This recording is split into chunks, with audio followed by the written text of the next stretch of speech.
Hey, and welcome back. Hour number 2 about your house coming your way. Fox Sports Charlotte. Download the free app. Stream it live anywhere on the planet. On your browser, foxsportsradiocharlotte.com. 9 to 11 every Saturday morning right here on Fox Sports Charlotte. YouTube Live, Facebook Live every Tuesday, 10 o'clock. We're streaming live. Spotify, Apple Play. We're everywhere if you find us. You know, the day's technology makes it darn near impossible to be known. You only got 7 billion podcasters out there. Content, new career pathway. I'm content. I'm what do they call it? A content creator. What's the other word they call it? Influencer. Influencer. There you go. Thank you, Alex. You're welcome. I got Alex Fisher and Josh Davis in the house today from Rhino Lift Foundation Solutions, 2 young men. Great examples of 2 entrepreneurs right out of college getting their heads together as 2 friends, grew up together, and created a new company. Whose idea was it to create Rhino Lift? I guess it was mine. I guess I came up with the name. So you came up with the name? Mm-hmm. Yeah. The name was first? Yeah, well, we came up, I guess, with the business model first, and then we were like, all right, what's a good name? And started doing a little thinking. And now, one day, did you call Alex and just say, tell me the story. I want to hear this story about how y'all created Rhino Lift. Yeah, basically. We always talked about starting some type of business, and we threw around a couple different ideas, and we'd go pitch them to Alex's dad, and he would, poke holes in it and say, oh, I don't know about that idea. I don't know about that idea. And then we talked about the foundation repair space, and his dad said, yeah, it sounds like a pretty good idea. So I called Alex up one day and said, hey, you want to leave your job and come start this business with me? And so you did it? Yeah, we just jumped off then. And so, and y'all are both early 20s? Or late 20s, yeah. Mid, late 20s. Mm-hmm, yeah. Mid, late 20s. 2 young men right out of not high school, college, relatively speaking, and dove into the business world. Yeah, that's right. And how'd you come up with the name? I don't know. I just started thinking. I was like, we wanted to have some type of animal involved, and Rhino's a nice, strong animal, and we lift a lot of stuff. So we said, let's put the 2 together, and there you go. Pretty memorable name, we thought. And so you go out, buy your truck, right? Yep. First stage. And there again, I got to talk about this in the trades. Tools are important. You cannot have a business in the trades without tools. Yeah. Wouldn't we agree? Oh, yeah, 100%. Tools are a basic requirement. You got to have the right tools to perform and do the job correctly. One of the most important tools you'll have is a vehicle. Yep. Right? Oh, yeah. I know a fellow right now, he's really good with his hands. He's great with his mind. Very resourceful thinker, critical thinker, but he doesn't have a pickup truck. And I said pickup truck, but it doesn't matter whether you have a pickup. What's the first truck you owned? It was a Chevy 2500. You remember it well. Did you ever own a pickup? No, not See, notice I knew who to pick on here. The bean counter, the retired. No, he didn't retire. Far from that. The rookie construction guy, and you were, but you knew you had to have a truck. Yep. Now, do you have a truck now? I don't know. You're a smart man. You stay right where you're at. Keep driving the cars. But you went and bought a truck. Mm-hmm. And you bought a brand new one? Yeah, we did, yeah. And what kind did you buy? It's a Chevy 2500 HD. So HD 2500. Yep. That's 3/4 ton, I think, in most people's way of thinking. Yeah. And how long did that last? We had that one for about a year, and then we were like, all right, we need a box truck. So you go. We went and bought a 3500 box truck and sold the 2500, and then I think we got 3 box trucks before we got another just regular pickup truck. And you had to go get you another truck. Yeah, actually, me and Alex had a 4Runner before, old 2010 4Runner with almost 200,000 miles on it. We shared it, actually, for about a year. Really? Yeah, so we bought the truck, put a crew in it once we had enough, backlog, Sure. and then Alex let me use his car, so I was using it to go run appointments and, look at jobs and all that. And so you I'd were pick sales. him up on the way to work. You were sales to start with. Yep. You went out and sold the jobs. Yep. And then you've hired some salespeople. Mm-hmm. Yeah, we probably have 7 or 8 sales guys for us now. 7 or 8? Yeah. And you got 30 overall? Mm-hmm. Yep. Wow, what a growth. Yeah. It's been fun. Been fun? Oh, it's been a blast. That's awesome. Yeah. You smiling. Oh, yeah. You happy boy? You a happy boy. Got yeah. 2 smiling guys here. To me, I tell people all the time, if if it offends you, me calling you boy, well, then you and I need to part ways. Because everybody less than 50 to me is a boy. And, it's in generic terms, you got boys and then you got girls, and then there's nothing in between, Right. And these are young boys, but they're men, Married. Married, yep. How long? Coming up on 2 years in September. Well, congratulations. Yeah. You made it 2 years. Mm-hmm. Kids in the plan, maybe? In the plan, yep. Hopefully come up here soon. There you go. Yep. Women love men in construction. They do. But I don't think that has any bearing, does it? No. Where's your wife from? She's from Waxhaw, so Another country girl. She was born in Tennessee, but they moved over to North Carolina when she was pretty young. But yeah, she grew up in Waxhaw, and now we're over in the Huntersville area. Cool. Mm-hmm. So you're living up in Huntersville. Mm-hmm. Cool. Yep. That's awesome. Marriage is a great thing. There's another thing we could bring up and talk about for a long time, but we're not. So it's all good. And you're not married yet? Nope. I got a old bird dog. That's all I got. Old bird dog. Yeah. What's your bird dog's name? His name's Nash. He's a GSP. How old is your dog? 4 years old. Cool. Yeah. You do any hunting? Mm-hmm. Yeah, I do some quail hunting with him. So you're a hunter too? Yeah. I did a lot of deer hunting growing up. Really? Yeah. I bet your parents still have deer in the freezer. Yeah, probably. That's the best meat you can eat. Oh, yeah. To me, you can't beat deer. Yep. And it's very, very, very nutrient full and very healthy for you. Oh, yeah. A lot of people say, I can't eat a deer. Well, you don't know what good meat is. Yeah. It's surely a lot better meat than what you buy at Food Line. I'm going to tell you that. Or Harris Teeter or any of the mass groceries. Yeah. Wouldn't you agree? Oh, yeah, 100%. Yeah. Where are you living today? I'm living up in Cornelius, actually. Yep. Close to your place. Yeah, probably 4 minutes from the office, so it's pretty nice. Gotcha. Yeah. Gotcha. Well, what's your vision as far as where you're at in business, both of you? I mean, we've got the bean counter. We've got what would your position be? You're the CEO? Yeah, I guess you could say that. Yes. If you had to put titles on it, me and Alex run we do a lot of things in business together, so we kind of run it, side by side, I guess you could say. But you're still looking for help. Oh yeah, always looking for help. What kind of help?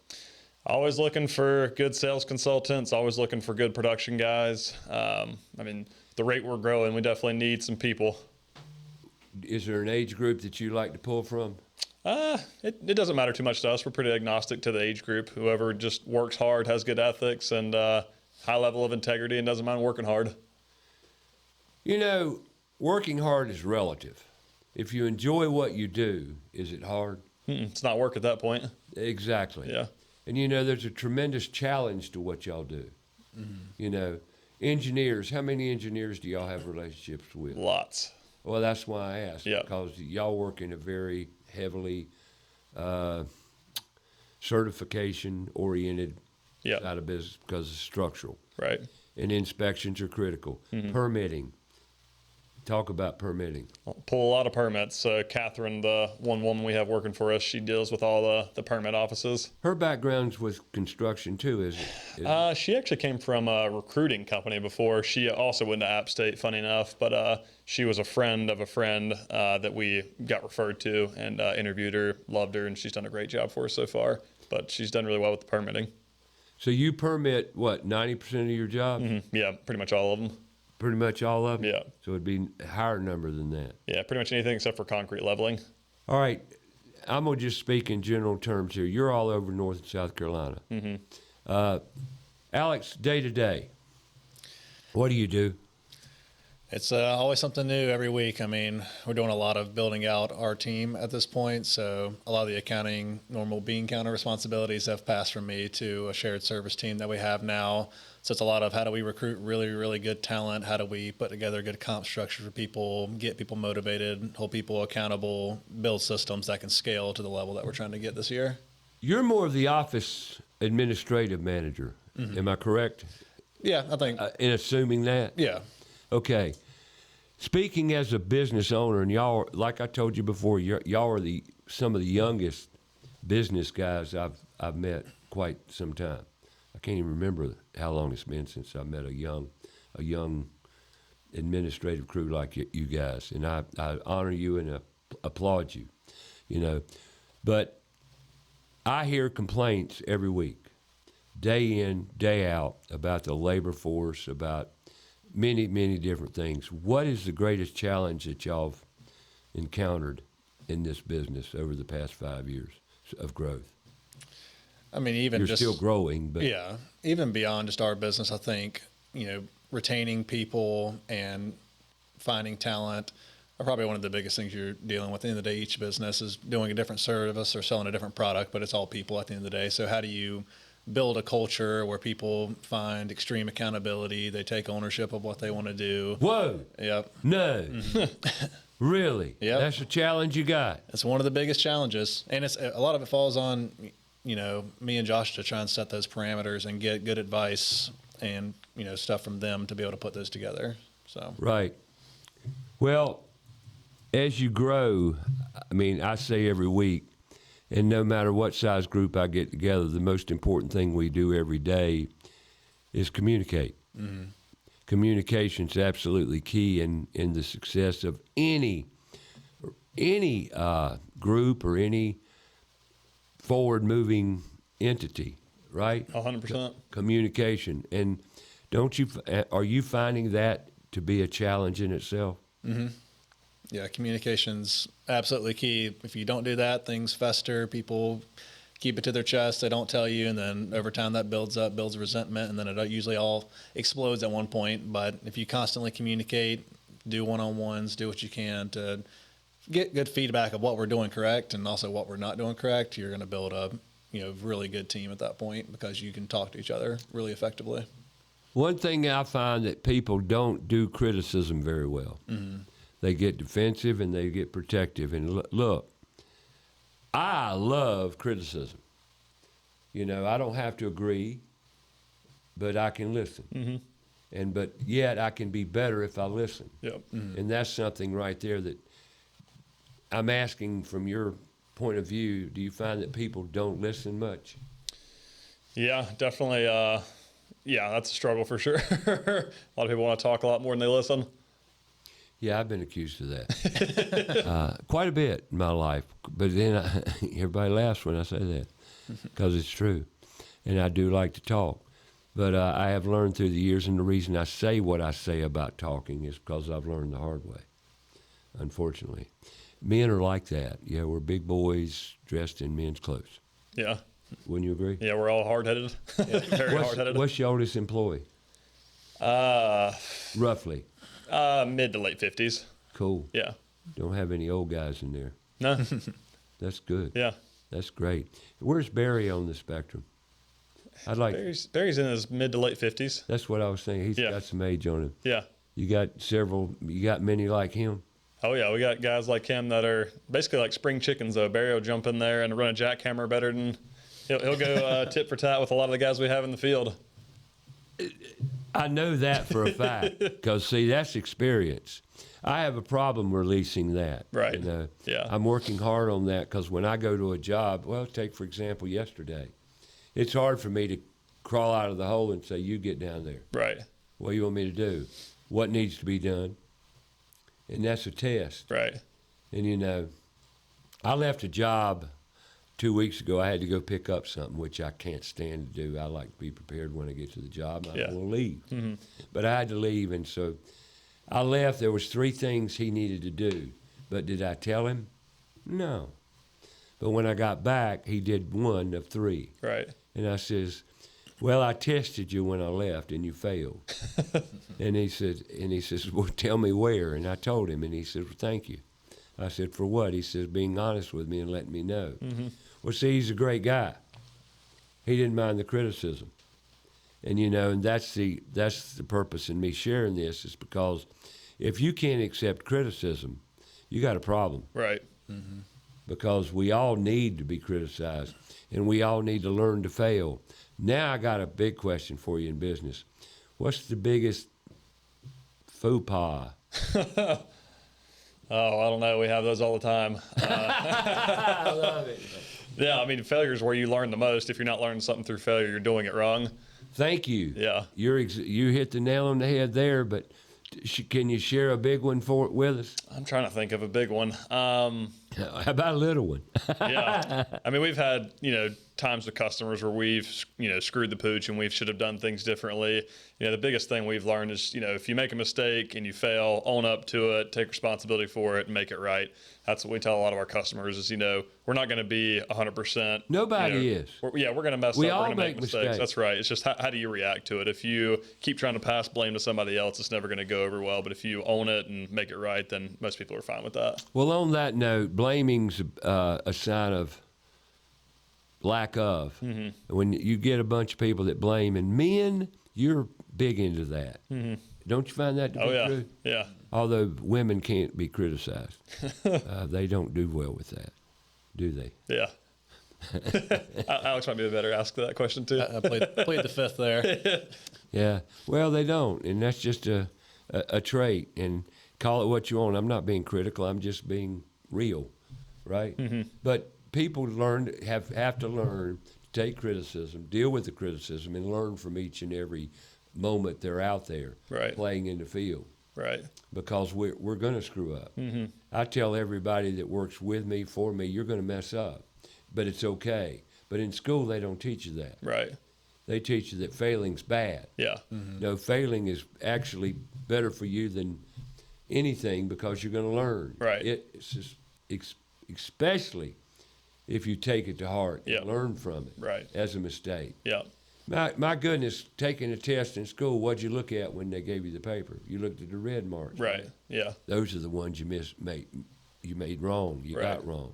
That's where we learn, right? Yep.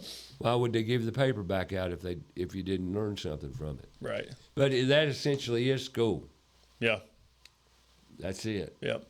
But when you went to high school, Mount Pleasant, and you too, did you find it enriching because of did you find it good? I mean, you went to a great high school. Yeah. No, we learned a lot there. I had some really good teachers. I would say I probably learned the most from my masonry teacher, Ryan Shaver. I mean, obviously learned how to learn. He was your teacher? Mm-hmm. Yeah. Yeah, I didn't know he was teacher. Yeah, he was the at Mount teacher of the Pleasant. masonry program, and then also I worked with him on the side during the summers too when I didn't have football workouts. So, I mean, yeah, we learned a skill on how to lay brick, but I think it was the soft skills we learned from him a lot. Just hard work, a good work ethic, being honest with people, just all those things you learn from him. Well, Mount Pleasant is definitely a how would I say it?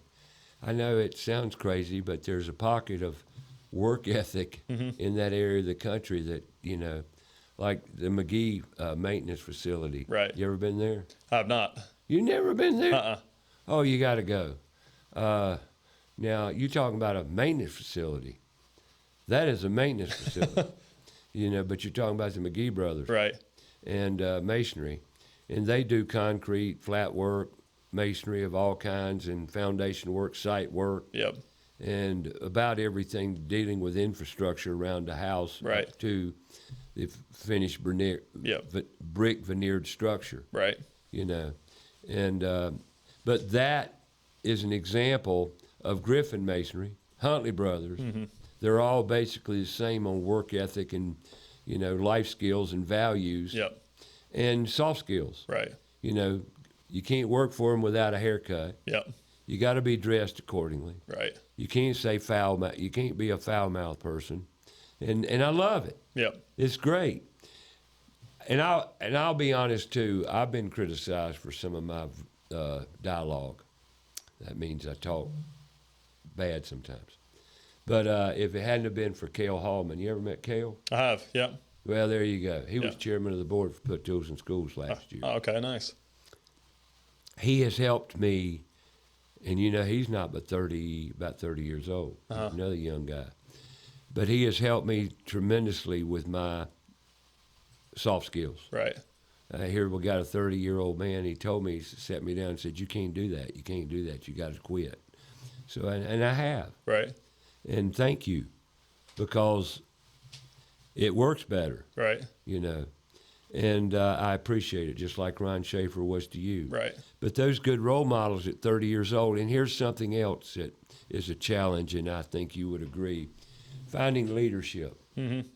Don't you find that to be challenging this day and time? Yeah, 100%. Something me and Alex are always working on ourselves too. Is how can we be better leaders? Because if we're the lid, then the organization can never grow. So we're always trying to constantly better our leadership skills as well. It's awesome. I honor that in you both, because leadership is a dying art of business to me.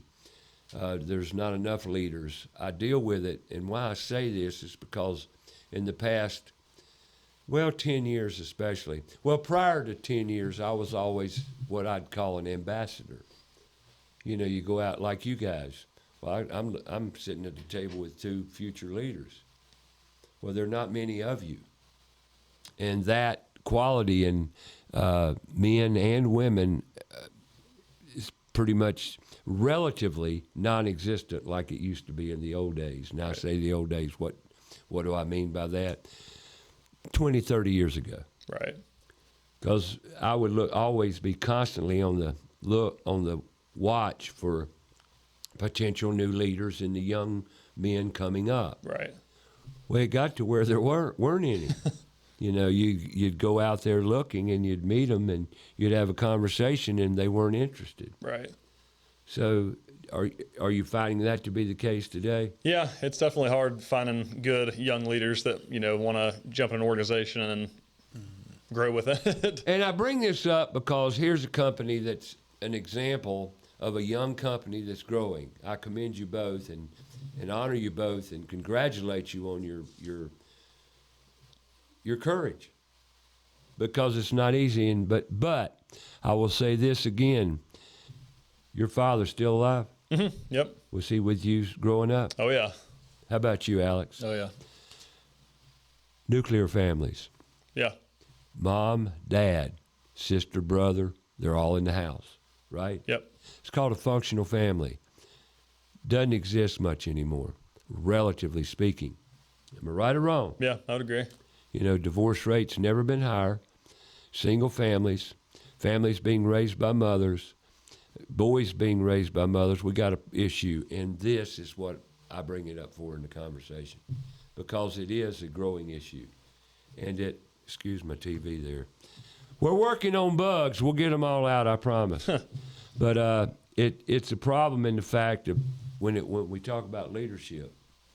And I bring it up because I want people to be aware of the issues out there in the workplace. Right. Because we need to make it better for the individuals that are in it.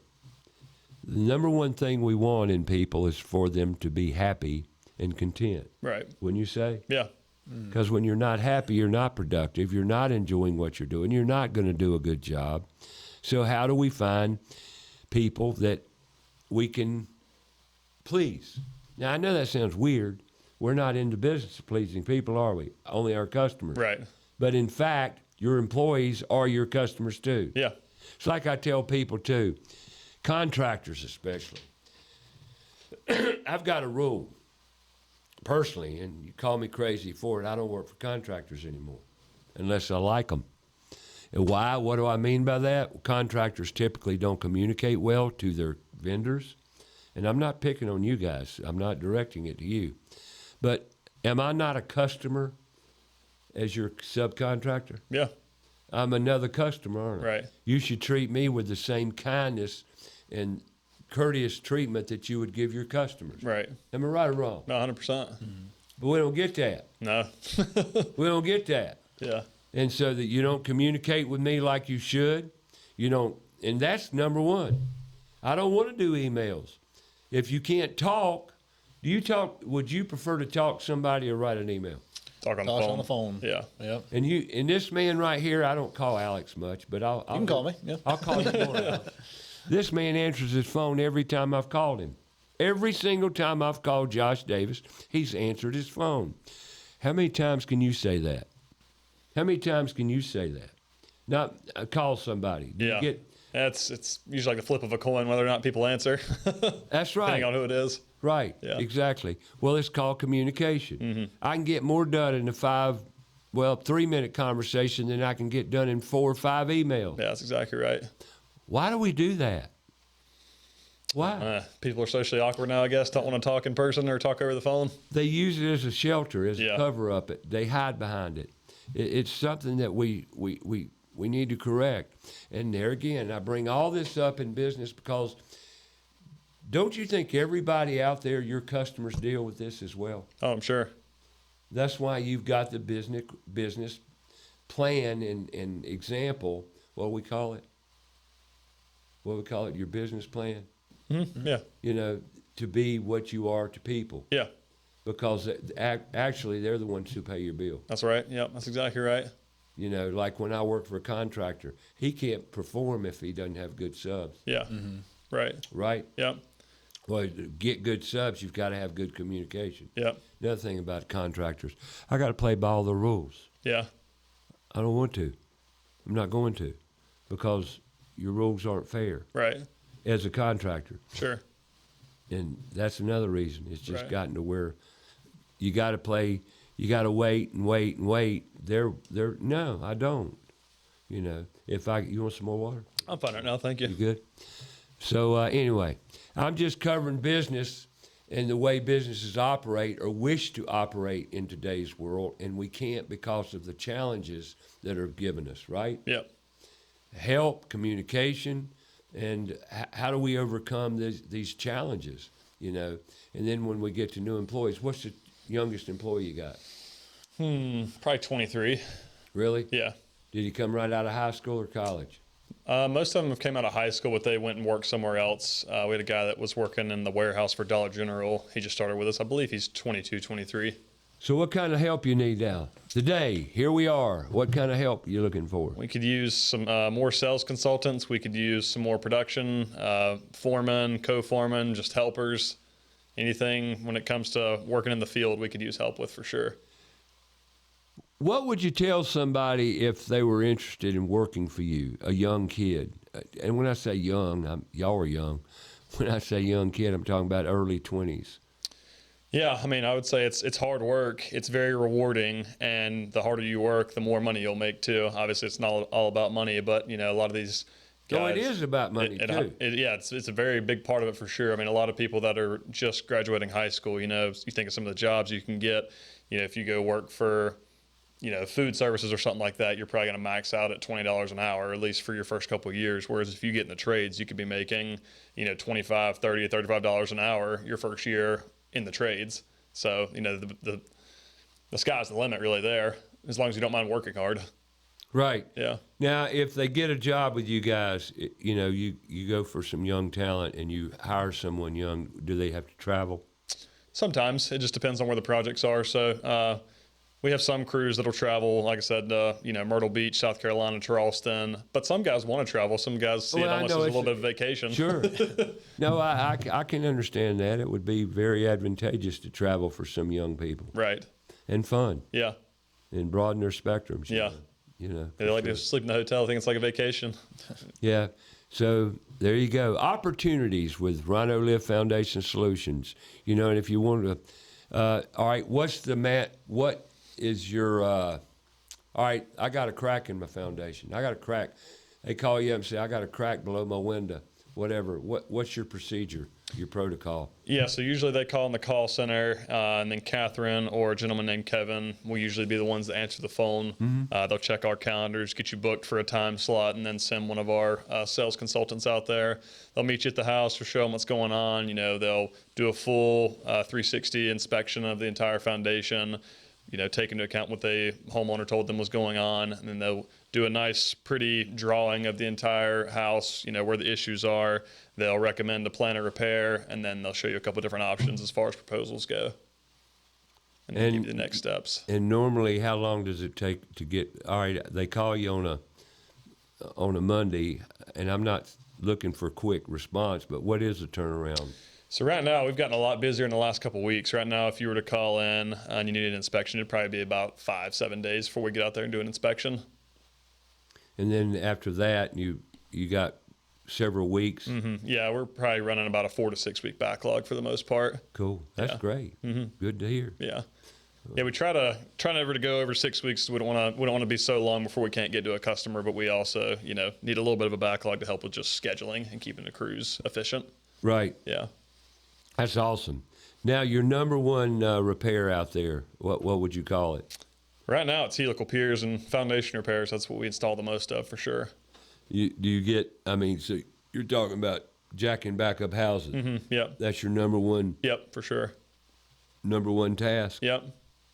Now, can I ask a question about pricing? Sure.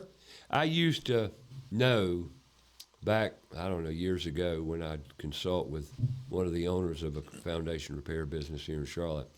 What does a helical pier cost?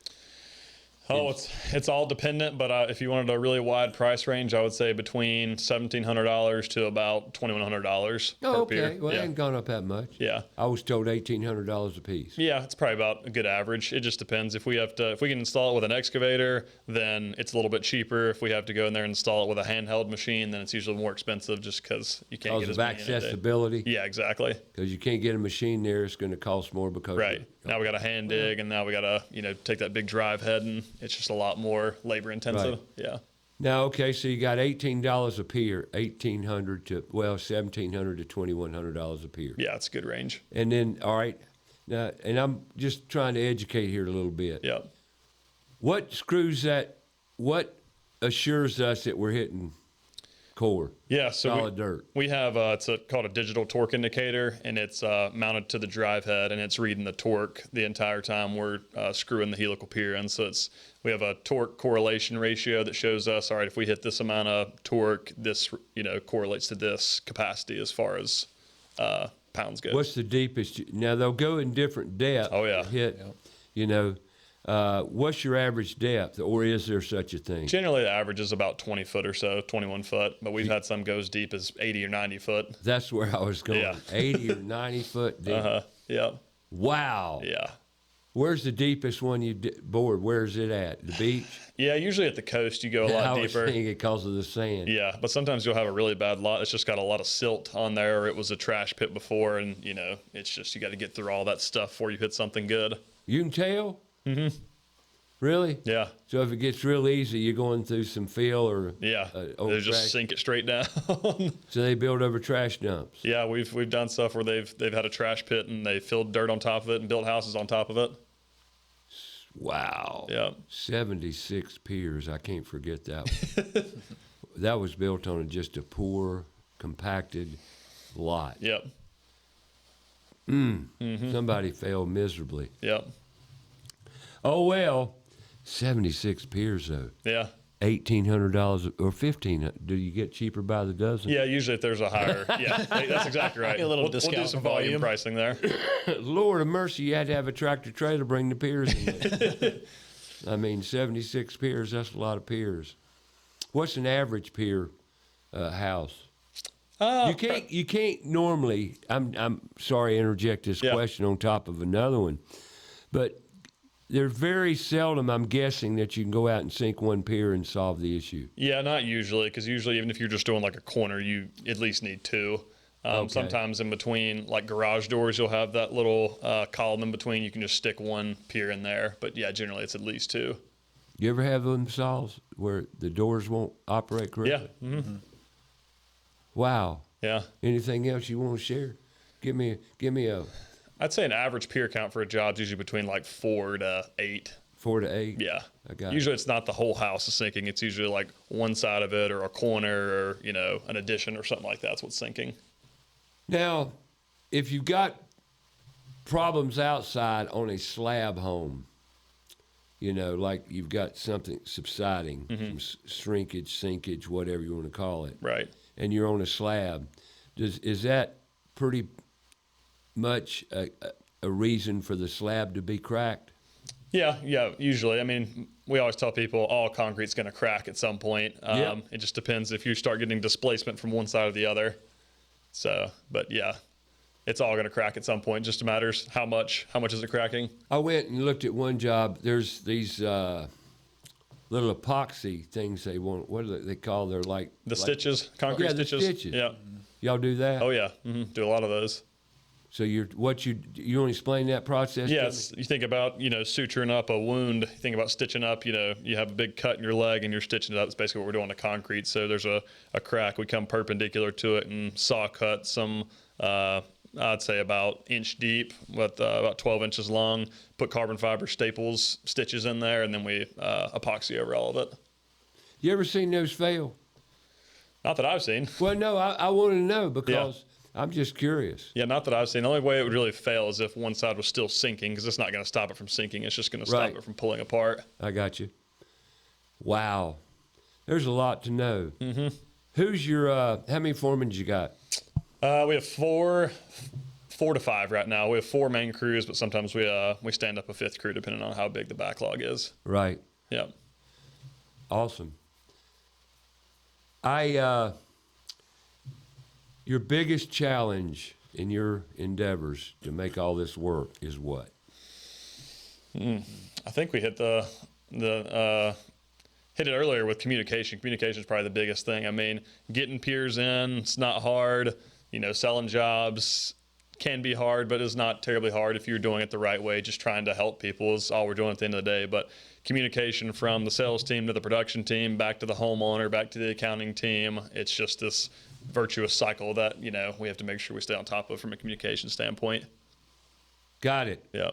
All right, let me talk about a few of our sponsors here a minute, if I may. Last week we had a great show with Teagan Statham from Floor Coverings International, Southeast Charlotte.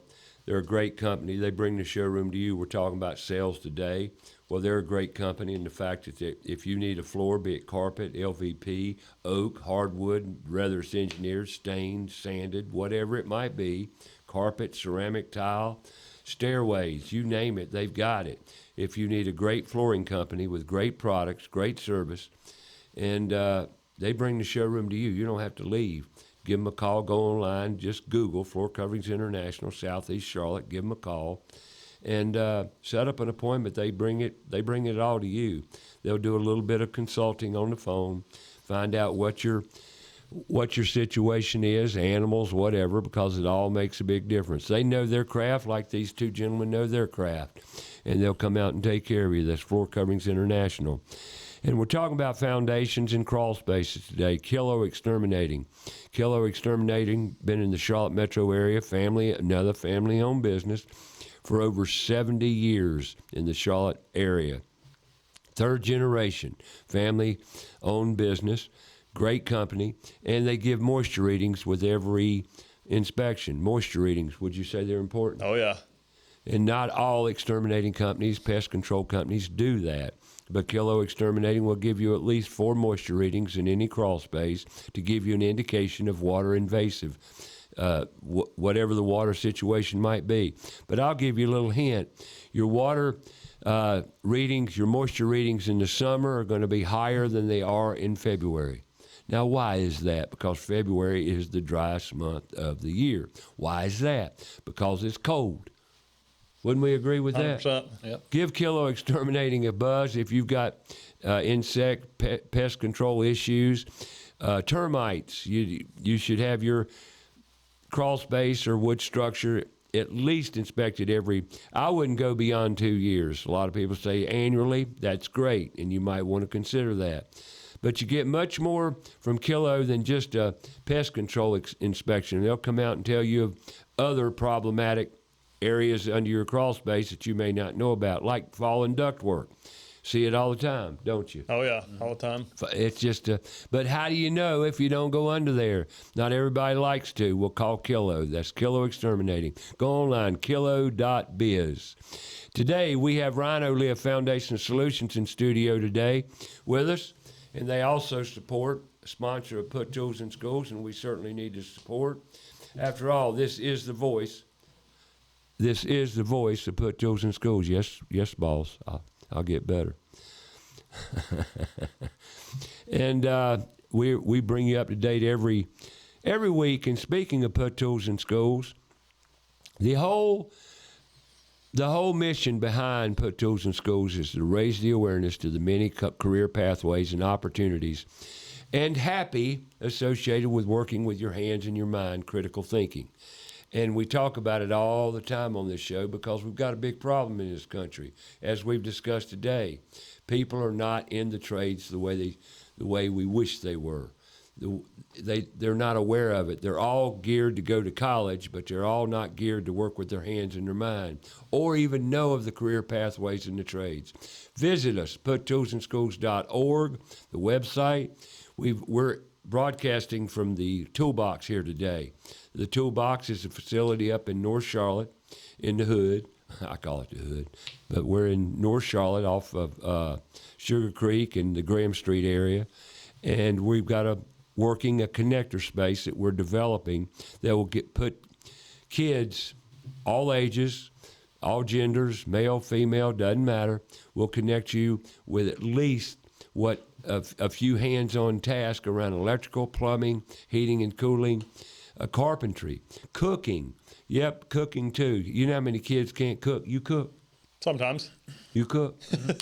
See, we got some guys that know how to cook, but you'd be surprised at who does not know how to cook, and nutrition. So we've got a facility up here. We're improving. We're putting it online, so to speak. So go to Put Tools in Schools. We can use help for leadership. What do I mean by leadership? Men who know the trades.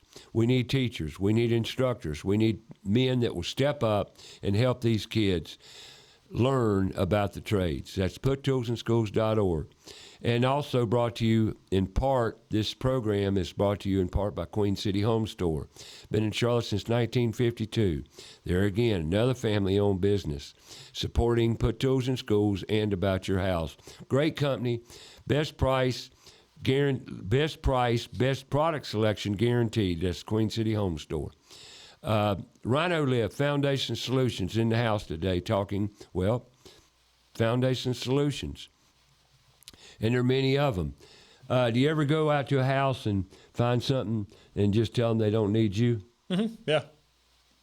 Yeah, that happens for sure. Sometimes they'll call us because they see a crack or something they think might be foundation settlement, and we'll tell them, hey, you don't need our help right now. Here's our card. If it gets worse, give us a call. But, yeah, you don't need us right now. I tell people sometimes in the past, I call it the popsicle trick. You know where I'm going with this? I think so. Okay, you got a crack, right? You don't know how long the crack's been there because you didn't see it. Mm-hmm. You didn't go out. And that's another thing I would recommend to everybody with a brick veneer structure and other. If you can see, visually inspect your foundation. Walk around your house. And I like to say during a rainstorm, but not many people like to do that. But the purpose in inspecting your home and the foundation of your home is to see where problems might exist or might possibly exist. Water intrusion, water invasive, issues around water control. Well, do you know where the water's going? Do you watch it? Have you ever gone out, walked around your house and seen how the water's flowing around your house? You'd recommend that, wouldn't you? Oh, yeah. Mm-hmm. Very few people do. But if you're walking around your house and you see a crack in the brick and you wonder, well, how long's that been there?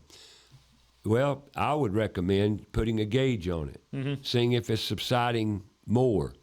You don't know because you don't know how long it's been there, so you can hot glue or glue a popsicle stick on the crack, right, and leave one side of it free to move, right, and then mark it.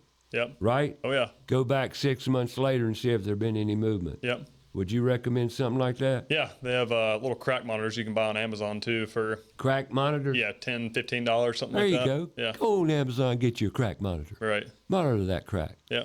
That's right. We'll leave it at that. So yeah, but we did a house out in Coolwood in Charlotte years ago. We did some remodeling, and the lady, when we were there, she said, Ray, I got some cracks on the exterior of my house. Would you mind looking at them? And Lord of mercy, she had a handful. And then I started looking, and I said, you got issues. Right. She said, what do you mean? I says, how long's this been going on? She says, we've had these cracks for years.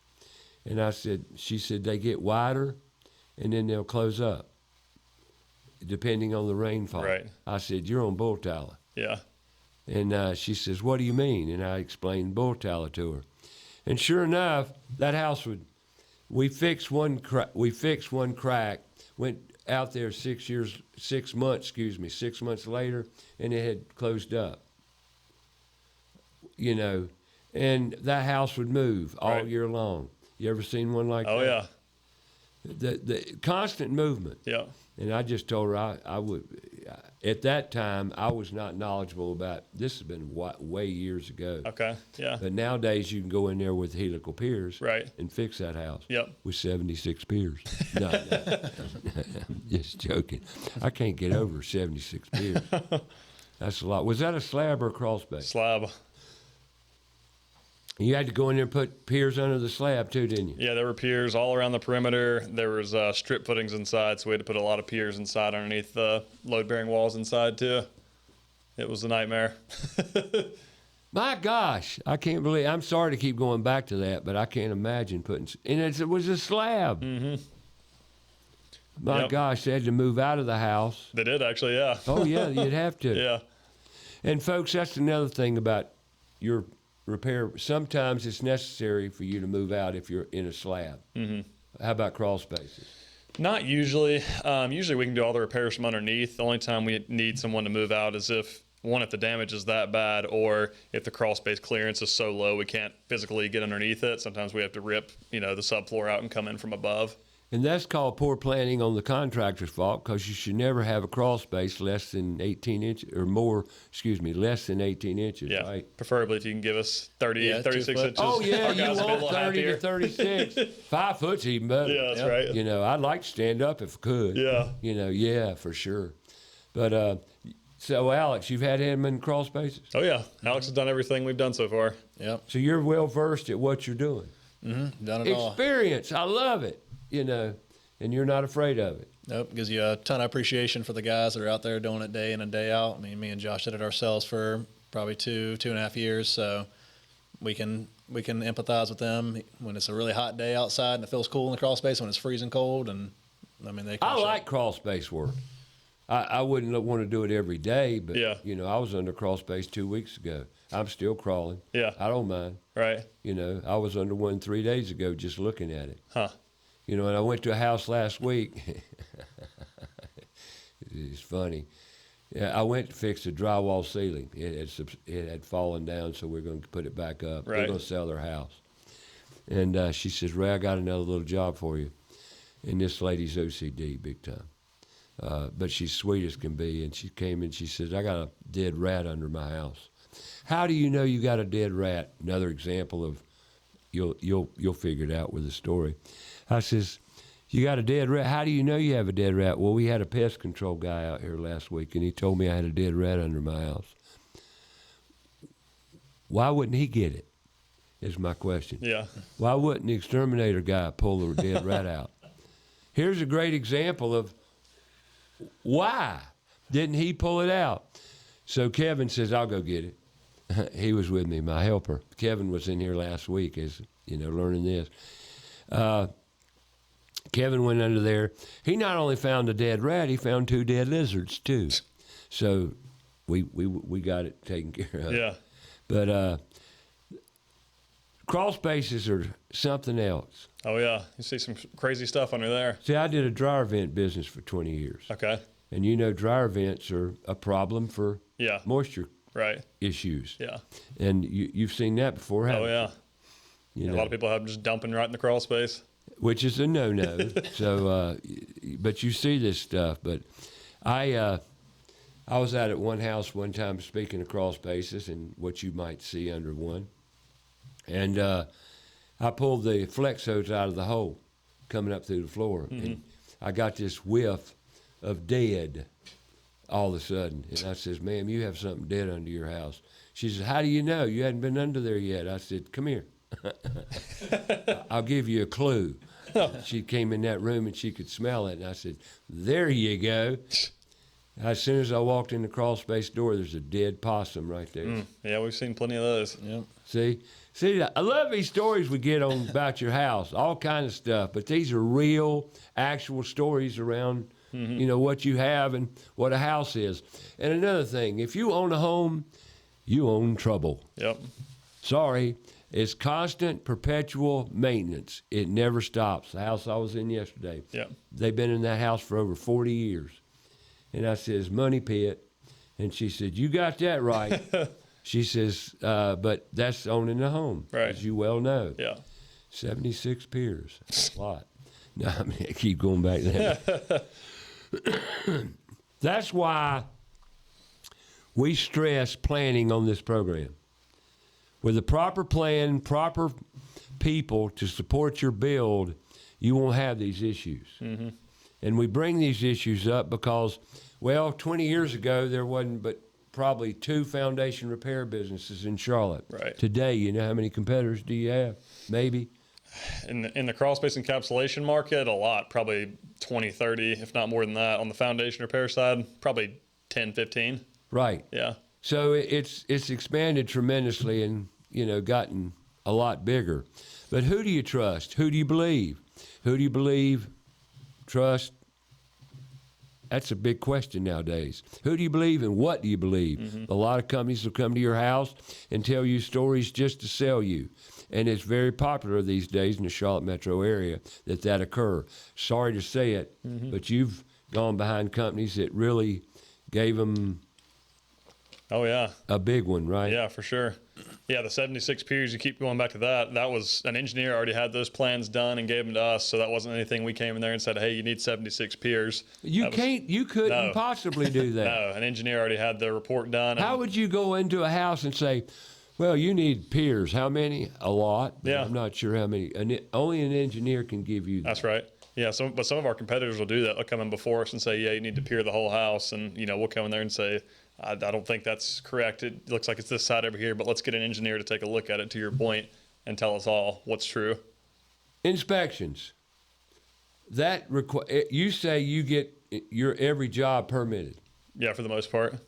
Let that be an indicator for competition too, right? Mm-hmm. If they come in your house and going to put 4, 5, 3 helical piers, are they going to permit it? Would you recommend every job be permitted? Yeah. Yeah, I mean, in North Carolina as well, they require every single foundation repair job has a structural engineer stamp our plan of repair before. So you heard it. So if that doesn't occur, why would you do it? Mm-hmm. I mean, why would you do a job on your home and invest that much money, $1,700 to $2,100 per pier?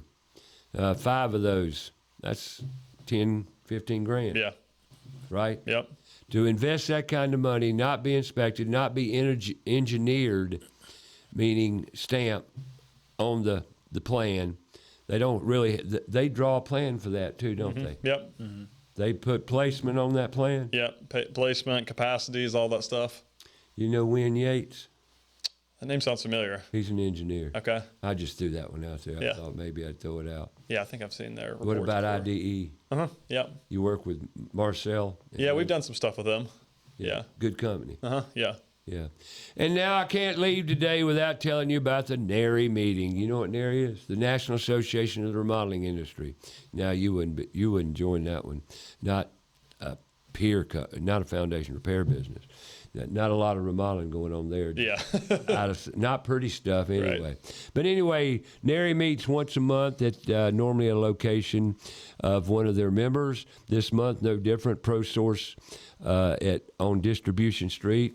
NARI is this Thursday night, February 26th, 5:30 to 8 p.m. at ProSource. ProSource is a floor coverings distributor of product, be it carpet, be it I don't know what all they sell, but you know what? I'm going to go to the meeting Thursday night, and I'll tell you next week all about it.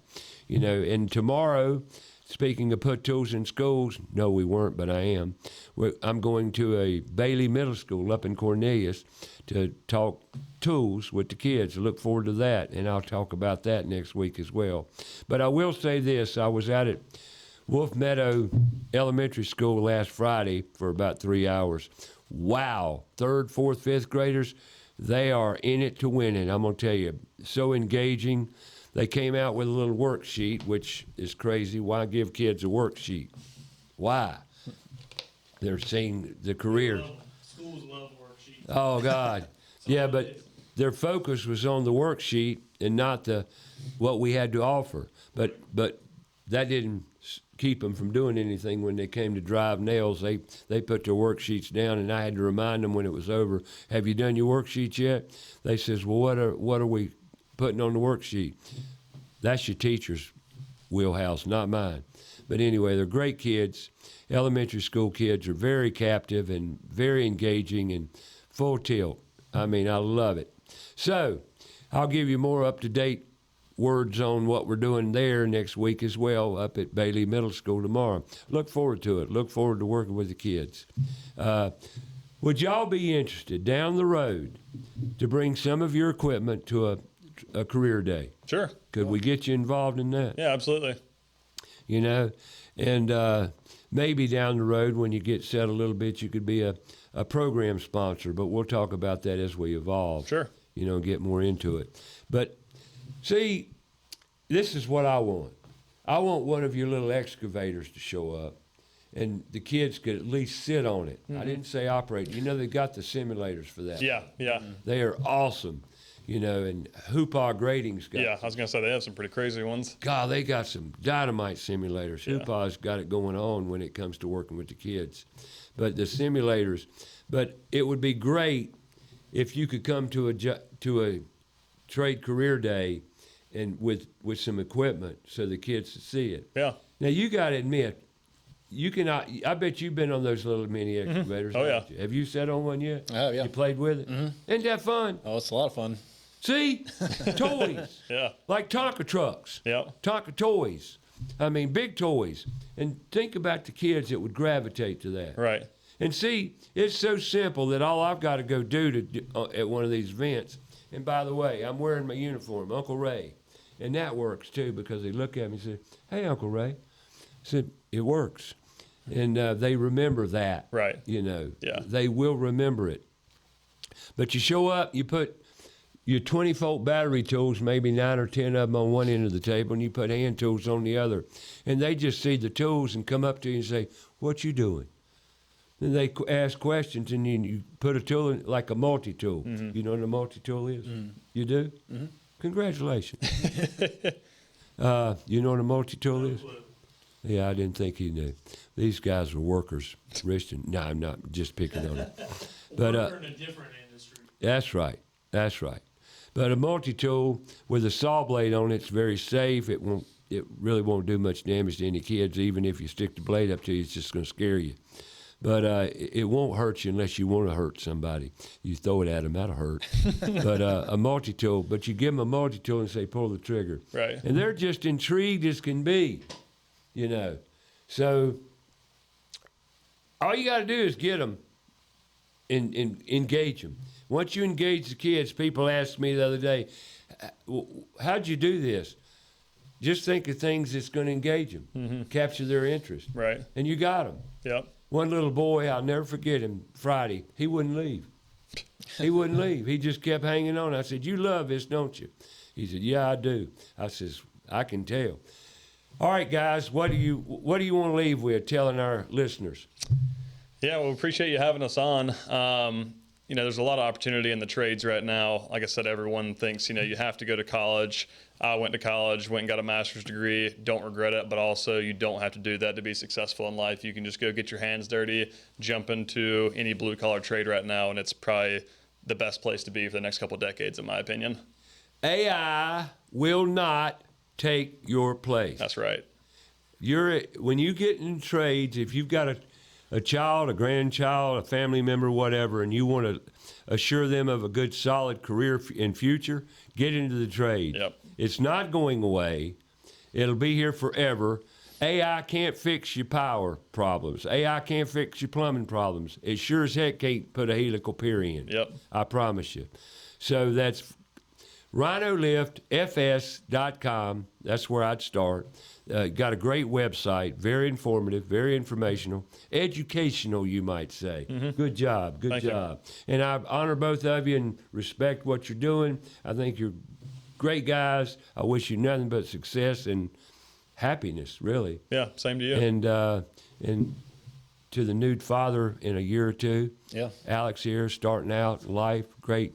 I wish you nothing but happiness and success. But for now, next week, more about your house coming your way on Fox Sports Charlotte. Make it a great week. Find the elderly around you. Spread some love. Be happy. Spread love. Find a kid to mentor. Make it a great week. We'll be back here. don't know off the top of my head who my guest is going to be.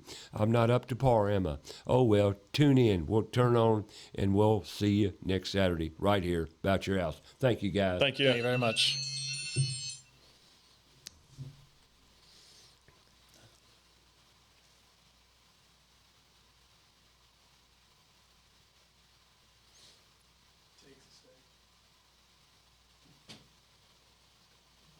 Takes that long to shut down.